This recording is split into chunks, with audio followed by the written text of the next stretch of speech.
The Clippers force a Game 7 while the Lakers are forced to answer questions about their collapse. Speaking of collapses, the Kings completed their latest humiliating one. Kudos. And just when you thought there were no more five-star recruits out there, USC football lands another one. Hi, I'm James.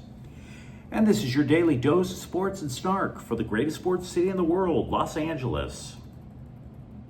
This is the faithful Angelenos morning report. So it is May 2nd, 2025. By the time you see this clip, I'll be heading home from work. And if you like being in the know about LA sports, clickety-clack the like button. Clickety-clack the subscribe button. There's a notification bell. Hit that. It'll let you know when we drop new content. Sharing is caring. Let people know we exist. And by all means, comment. Now, before we go through the news and notes, we have an expanded look at the scoreboard. Starting with Clippers 111, Denver 105. There will be a Game 7 in this first round series in Denver on Saturday.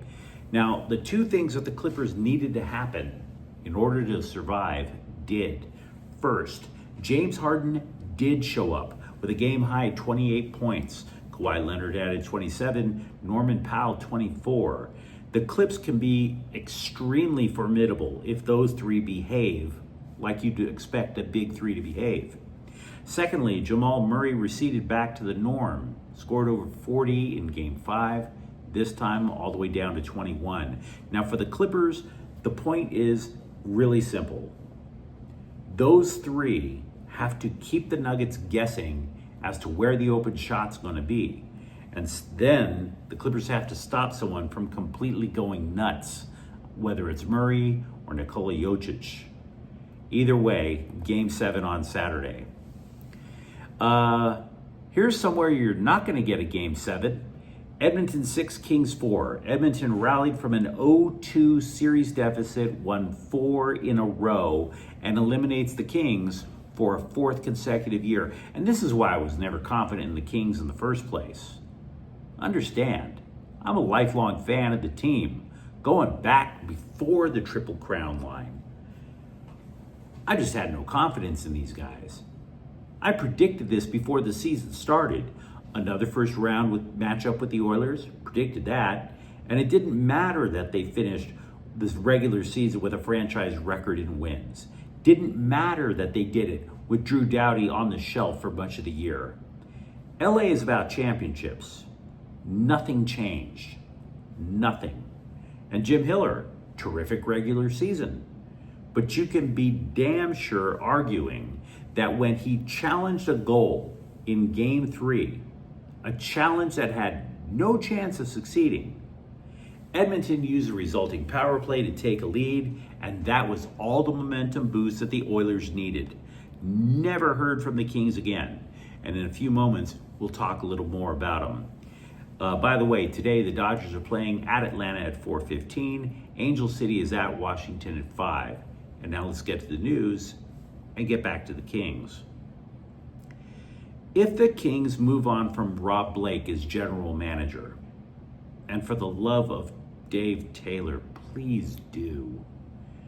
It's not like the Kings are in terrible shape. For example, they should be emancipated finally from salary cap hell. Sport Track projects them to have $26 million in cap space. Meanwhile, they only have 6 unrestricted free agents, 1 restricted free agent.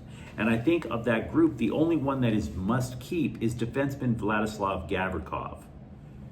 Yeah, they have 2 backup goalies that are free agents that fans really liked.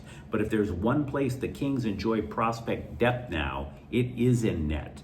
So LA should have decent opportunities to make upgrades. As for Blake, his contract extension, it's up. But the franchise is owned by the same company that owns LA Galaxy of MLS. And if you recall, it took a massive fan boycott of AEG to force them to clean house in the Galaxy front office. AEG has this super annoying habit of letting team legends run the show. The results, when a retired Kings player decides to be the GM, it's the precise definition of mediocrity. Now, Blake was by no means the worst GM the Kings ever had. He wisely tore the roster apart when it was too old to compete, built a prospect pool that was the envy of the rest of the NHL. Then they started to mature. They were the gritty young upstarts. Optimism was high. And Blake just flushed the entire farm system away in a series of bad trades, leaving the Kings unable to upend the Oilers for 4 years in a row. In other words, the Kings right now are a team you don't want to see in the regular season. They are a team nobody but Edmonton faces in the postseason. And you already know how that movie turns out. Do you really want to see it again? Was there really a clamoring for Rocky V? Meanwhile, with the Lakers, what are we to say after Win for the Joy went about as well as Kamala Harris's presidential campaign?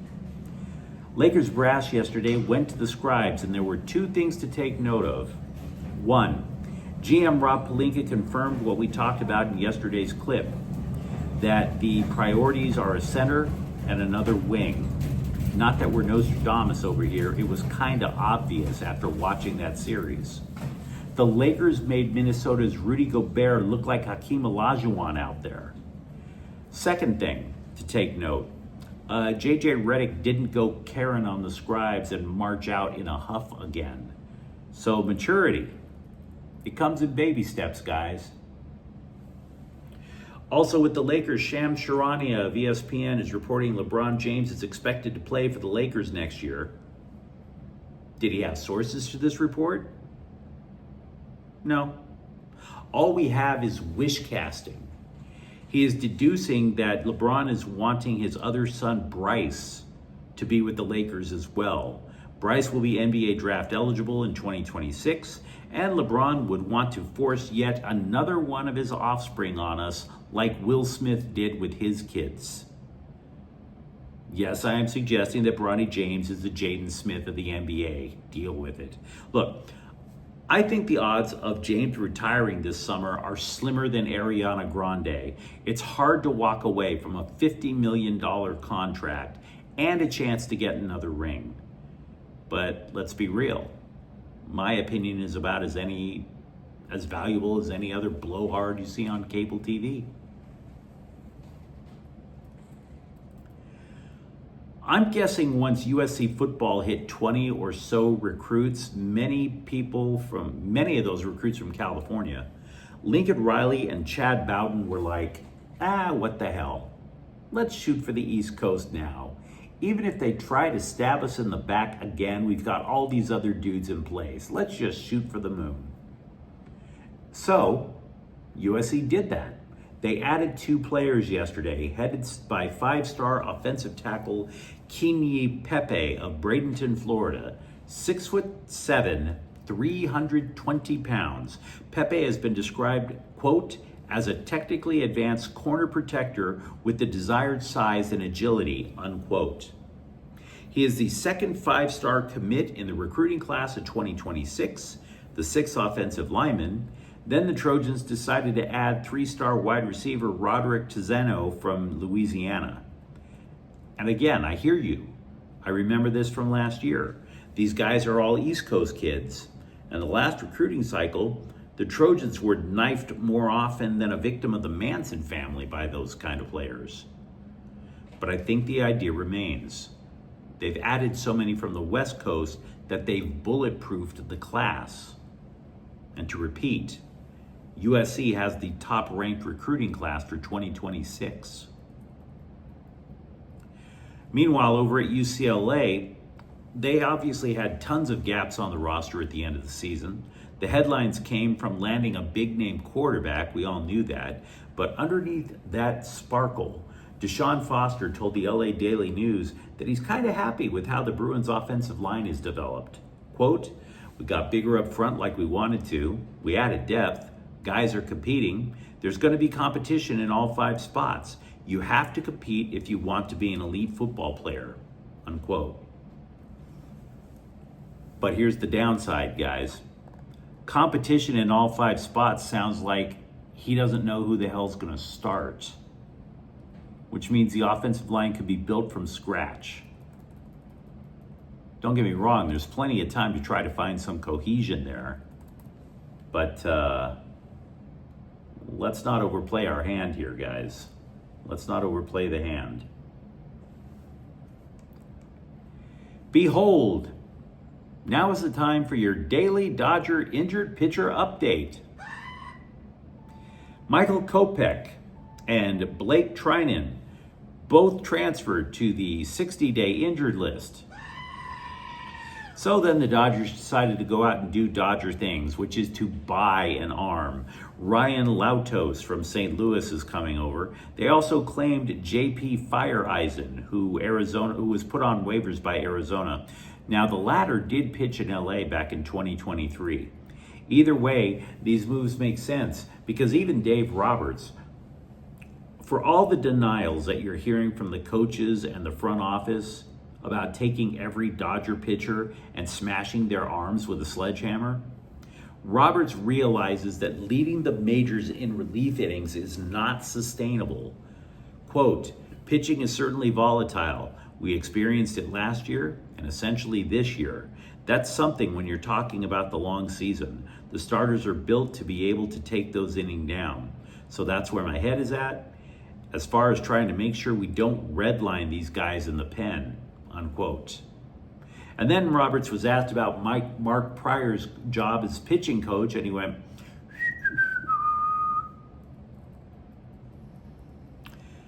I want to give you a non-controversy.